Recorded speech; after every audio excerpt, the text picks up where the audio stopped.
Hi every one.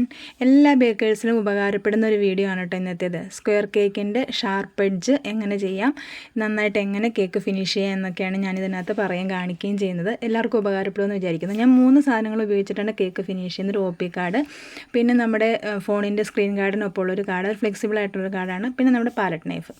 ഈ 3 സാധനങ്ങളാണ് ഉപയോഗിച്ചിട്ടാണ് ഞാൻ കേക്ക് നന്നായിട്ട് ഫിനിഷ് ചെയ്യുകയും ഷാർപ്പ് എഡ്ജ് ചെയ്യുകയും ചെയ്യുന്നത്. എങ്ങനെയാണെന്ന് നമുക്കൊന്ന് കണ്ടു നോക്കാം കേട്ടോ. കേക്ക് ക്രം കോട്ട് ചെയ്ത് വെച്ച് കഴിഞ്ഞ് 1 മണിക്കൂറൊക്കെ കഴിഞ്ഞിട്ടാണ് ഞാൻ ഫിനിഷ് ചെയ്യാൻ എടുക്കാറുള്ളത്. അപ്പോൾ ഈ ക്രം കോട്ട് ചെയ്യുമ്പോൾ അതിൻ്റെ എഡ്ജസും കോർണറുകളും ഒക്കെ ഏകദേശം ഒരു ഷേപ്പ് ആക്കി വെച്ചിട്ട് തന്നെയാണ് ഫ്രിഡ്ജിലേക്ക് വെച്ചൊന്ന് കൂളാവാൻ വെക്കുന്നത്. അപ്പോൾ അങ്ങനെ ചെയ്ത് കഴിയുമ്പോൾ ചില സമയത്ത് എനിക്ക് ചില കോർണറുകളിൽ മാത്രം സ്പഞ്ചിൻ്റെ ഒരു അല്പം തള്ളി നിൽക്കുന്നതായിട്ട് തോന്നാറുണ്ട്. അത് മാത്രം ഒന്ന് കട്ട് ചെയ്ത് കളയാറുണ്ട് കേട്ടോ. പിന്നെ ക്രം കോട്ട് ചെയ്യാനായിട്ട് നമ്മൾ എടുക്കുമ്പം സെൻറ്ററിൽ ഫസ്റ്റ് പീസ് വയ്ക്കുന്ന സെൻറ്ററിലാണ് എന്ന് ഉറപ്പ് വരുത്തി വേണം ചെയ്ത് തുടങ്ങാനായിട്ട്. ഇല്ലെങ്കിൽ സൈഡൊക്കെ നമുക്ക് അത്ര നന്നായിട്ട് ചെയ്യാൻ പറ്റത്തില്ല. അപ്പോൾ ക്രീം പാലറ്റ് നൈഫ് കൊണ്ട് തന്നെയാണ് ടോപ്പിലും സൈഡിലും ഒക്കെ അപ്ലൈ ചെയ്ത് കൊടുക്കുന്നത്. അപ്പോൾ ചെയ്ത് കൊടുക്കുമ്പോൾ തന്നെ കോർണറിലെല്ലാം നന്നായിട്ട് പുറത്തേക്ക് തള്ളി നിൽക്കാൻ പാകത്തിന് കോർണറുകളിലൊക്കെ ക്രീം അപ്ലൈ ചെയ്ത് കൊടുക്കും. അത് കഴിഞ്ഞിട്ടാണ് നമ്മുടെ OP കാർഡ് ഉപയോഗിച്ചിട്ട് സൈഡ് ഫിനിഷ് ചെയ്യുന്നത്. ലെഫ്റ്റിൽ നിന്ന് റൈറ്റിലേക്ക് പതുക്കെ ഇങ്ങനെ വലിച്ചു കൊടുക്കണം. സാധാരണ ചെയ്യുമ്പം റൗണ്ടൊക്കെ ചെയ്യുമ്പോൾ ഞാൻ റൈറ്റിൽ നിന്ന് ലെഫ്റ്റിലേക്ക് വലിച്ചു കൊടുത്താണ് ചെയ്യുന്നത്. ലാസ്റ്റ് മാത്രമാണ് ലെഫ്റ്റിൽ നിന്ന് റൈറ്റിലേക്ക് വരുന്നത്. പക്ഷേ സ്ക്വയർ കേക്കിന് എപ്പോഴും ലെഫ്റ്റിൽ നിന്ന് റൈറ്റിലേക്ക് ഇങ്ങനെ ഓരോ സൈഡും കോർണറുകളും ആ എഡ്ജസും എല്ലാം കറക്റ്റ് വരത്തക്ക രീതിയിൽ കുറേ തവണ ഇങ്ങനെ ചെയ്യും, ഫിനിഷ് ആകുന്ന വരെ ചെയ്യും. ഇപ്പോൾ നമുക്ക് കുറച്ച് സ്ഥലത്തൊക്കെ ക്രീം ഇല്ലയെന്ന് തോന്നുന്നുണ്ടെങ്കിൽ അവിടെയൊക്കെ ക്രീം ഇങ്ങനെ ടച്ച് ചെയ്ത് കൊടുത്ത് കേക്ക് ഈ കാർഡ് കൊണ്ട് തന്നെ ഇങ്ങനെ ഫിനിഷ് ചെയ്യും. സ്ക്രാപ്പറൊന്നും ഉണ്ടെങ്കിൽ എനിക്ക് അതുകൊണ്ടൊന്നും ഒരു ഫിനിഷിങ് കിട്ടുന്നതായിട്ട് തോന്നാറില്ല. പക്ഷേ ഹൈറ്റുള്ള കേക്കിന് സ്ക്രാപ്പർ ഉപയോഗിക്കാതെയും പറ്റില്ല. ചിലപ്പോൾ ഞാൻ ഈ സ്ക്രീൻ ഗാർഡിൻ്റെ ഒപ്പമുള്ള കാർഡ് കൊണ്ട് തന്നെ ചെയ്ത് നോക്കാറുണ്ട് കേട്ടോ. ചിലപ്പോൾ ഇങ്ങനെ ചെയ്യാൻ പറ്റാറുണ്ട്. ചിലപ്പോൾ മാത്രമാണ് ഞാൻ വലിയ സ്ക്രാപ്പർ ഉപയോഗിക്കാറുള്ളൂ. അല്ലാത്തപ്പോൾ ഒക്കെ ഈ OP കാർഡും കൊണ്ട് തന്നെയുള്ള ഫിനിഷിംഗ് ആണ് എനിക്കുള്ളത്. സൈഡിൽ ഇങ്ങനെ കുറച്ച് ചെയ്ത് കഴിയുമ്പോൾ ഒരുപാട് ക്രീം ഇങ്ങനെ കൊടുക്കണില്ലാത്തതുകൊണ്ട് കേക്കിൻ്റെ സ്പഞ്ച് അല്പം കാണുമ്പോൾ അവിടെ കുറച്ച് ക്രീം ഇങ്ങനെ ടച്ച് ചെയ്ത് കൊടുത്തിട്ട് നമ്മൾ വീണ്ടും ഒന്നുകൊണ്ട് സ്ക്രാപ്പ് ചെയ്ത് പിന്നെ പലതവണ 1-2 തവണ കൊണ്ടൊന്നും എനിക്ക് ഫിനിഷായി വരാറില്ല കേട്ടോ. കുറച്ച് തവണ ഇങ്ങനെ ചെയ്യണം, ഇത്തിരി ക്ഷമയോട് കൂടി ചെയ്യണം. നമുക്ക് നമ്മൾ ചെയ്യുന്ന കേക്ക് നന്നായിട്ട് ഫിനിഷ് ആവണമെന്നൊരാഗ്രഹത്തോടു കൂടിയാണല്ലോ എല്ലാ ബേക്കേഴ്സും ചെയ്യുന്നത്. അപ്പോൾ നമ്മൾ കുറച്ച് ക്ഷമയും ഒക്കെ കാണിച്ച് ഇതുപോലെ പല പ്രാവശ്യം ചെയ്ത് നമുക്ക് നല്ലപോലെ ഷാർപ്പ് എഡ്ജ് ചെയ്ത് ഫിനിഷ് ചെയ്തെടുക്കാൻ പറ്റും കേട്ടോ. ഈ സൈഡ് ചെയ്ത് കഴിയുമ്പോൾ മുകളിലേക്ക് എക്സസായിട്ട് വരുന്ന ക്രീം നമ്മൾ ഈ കാർഡ് കൊണ്ട് തന്നെ വടിച്ച് ഈ പാലറ്റ് നൈഫിലേക്ക് മാറ്റിയെടുക്കും.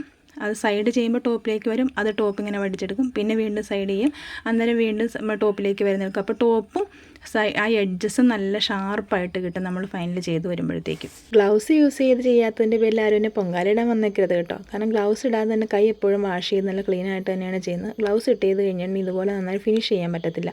നമ്മൾ ആ സ്ക്രാപ്പ് ചെയ്യുന്ന സമയത്തൊക്കെ കേക്ക് ആ ഗ്ലൗസിൻ്റെ വിരലിൻ്റെ തുമ്പ് എന്ന് കേക്കിലേക്ക് ടച്ച് ചെയ്യാറുണ്ട്. ഞാനൊരു പ്രാവശ്യം ചെയ്തതിന് മുമ്പേ ചെയ്തിട്ടുണ്ട്. വീഡിയോ അപ്ലോഡ് ചെയ്തതിന് കാണിക്കുന്നുണ്ട് എപ്പോഴും ഇങ്ങനെ കയ്യിൽ ആ ഗ്ലൗസിലൊക്കെ ക്രീം ആകുന്നത്. പിന്നെ നമുക്കത് വാഷ് ചെയ്തിട്ട് ചെയ്യാൻ പറ്റത്തുമില്ല. അപ്പോൾ അതിലും ഭേദം ഗ്ലൗസ് ഇടാതെ കൈ നന്നായിട്ട് ക്ലീൻ ചെയ്തിട്ട് ചെയ്യുന്നതാണ് എനിക്ക് എപ്പോഴും തോന്നാറുള്ളത്. കുറച്ച് സ്പീഡ് ഇട്ടാണ് ഞാൻ കാണിച്ചേക്കുന്നത്. കാരണം സ്പീഡ് കുറച്ച് ചെയ്തുകൊണ്ടിരുന്ന വീഡിയോ ഭയങ്കര ലോങ് ആയിപ്പോൾ നിങ്ങൾക്ക് കാണുന്നവർക്കും ഒരു ബുദ്ധിമുട്ടാവില്ല. പക്ഷേ സംഗതി എങ്ങനെയാണ് ചെയ്യുന്നത്, സൈഡൊക്കെ ഫിനിഷ് ചെയ്യുന്നത് എങ്ങനെയാണ്, എഡ്ജസ് ഫിനിഷ് ചെയ്യുന്നത് എങ്ങനെയാണ്, ടോപ്പ് ഫിനിഷ് ചെയ്യുന്നത് എങ്ങനെയാണ്, എല്ലാം നിങ്ങൾക്കിത് കാണുമ്പോൾ മനസ്സിലാവുമല്ലോ. അപ്പോൾ പിന്നെ നിങ്ങൾക്കത് ചെയ്തെടുക്കാൻ പറ്റുന്ന ഒന്നാണ് കേട്ടോ. എല്ലാവരെ കൊണ്ട് സാധിക്കുന്നതാണ് ഷാർപ്പ് എഡ്ജും ഫിനിഷിങ്ങും ഒക്കെ.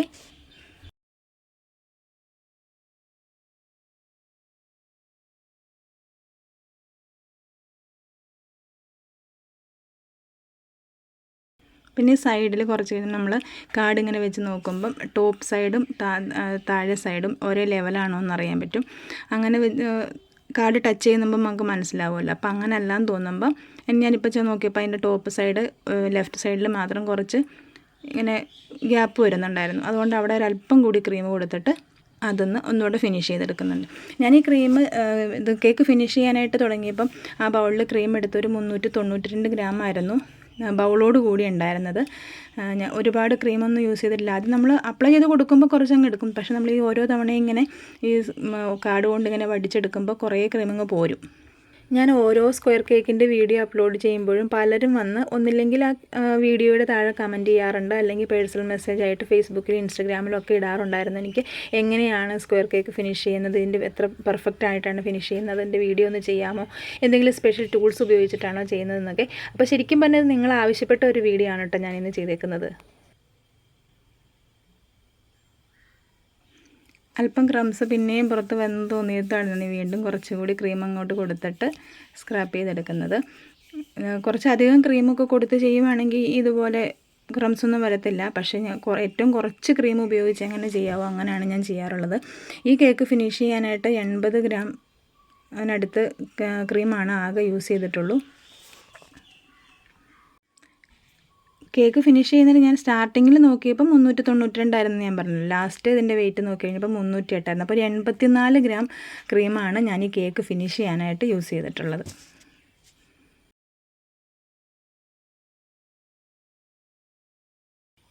ഇനി അതിൻ്റെ ടോപ്പും എഡ്ജസും നന്നായിട്ട് ഫിനിഷ് ചെയ്യാനായിട്ട് നമ്മുടെ നമ്മുടെ സ്ക്രീൻ ഗാർഡിൻ്റെ ഒപ്പം കിട്ടുന്ന ഒരു കാർഡാണ്. നമുക്ക് കിട്ടാറില്ല, അത് ഷോപ്പിൽ അവർ വേസ്റ്റ് ബിന്നിലിടുന്ന ഒന്നാണ്, അവർക്ക് ആവശ്യമില്ലാത്ത ഒന്നാണ്. അപ്പോൾ ആ ഒരു കാർഡ് ഉപയോഗിച്ചിട്ടാണ് ഞാൻ എൻ്റെ ഷാർപ്പ് എഡ്ജ് ചെയ്യുന്നത്. ടോപ്പ് നന്നായിട്ട് ഫിനിഷ് ചെയ്യാൻ പറ്റും. ഒരു ഫ്ലെക്സിബിൾ ആയിട്ടുള്ളൊരു കാർഡാണ് കേട്ടോ ഇത്. അപ്പോൾ നമ്മളിങ്ങനെ സൈഡിൽ നിന്ന് ഇങ്ങനെ എടുക്കുന്ന ഈ ക്രീം ഒരു ടിഷ്യൂ പേപ്പറിലേക്ക് ഞാൻ വൈപ്പ് ചെയ്ത് മാറ്റും. എന്നിട്ട് അപ്പോൾ അങ്ങനെ ചെയ്യുമ്പോഴത്തേക്കും സൈഡിലേക്ക് ഒരല്പം പൊട്ടിക്ക് ക്രീം ഇങ്ങനെ തള്ളി വരും. അത് നമ്മുടെ കാർഡ് കൊണ്ട് ഒന്നുകൂടി അങ്ങ് ചെയ്തിട്ട് വീണ്ടും ടോപ്പ് ഒന്ന് എഡ്ജസ് ഒന്ന് ചെയ്ത് കഴിയുമ്പോഴത്തേനും നല്ല ഷാർപ്പ് എഡ്ജായിട്ട് കിട്ടും. ടോപ്പും നല്ല ഫിനിഷിംഗ് ആയിട്ട് കിട്ടും കേട്ടോ. ഇപ്പോൾ കണ്ടോ നല്ല ഫിനിഷ് ആയിട്ടില്ലേ. ഇനി ബോർഡൊക്കെ ഒന്ന് ക്ലീൻ ചെയ്ത് ഫ്രിഡ്ജിലോട്ട് വെച്ചിട്ട് പിന്നെ ബാക്കി ചെയ്യും. ഇപ്പോൾ ഞാൻ ഫിനിഷ് ചെയ്ത കേക്കിൻ്റെ ഫൈനൽ ലുക്ക് ഇതായിരുന്നു. അപ്പോൾ ഇതുപോലെ യൂസ്ഫുള്ളായിട്ടുള്ള വീഡിയോസുമായിട്ട് ഞാൻ വീണ്ടും വരാം. Keep watching dears and thank you for watching.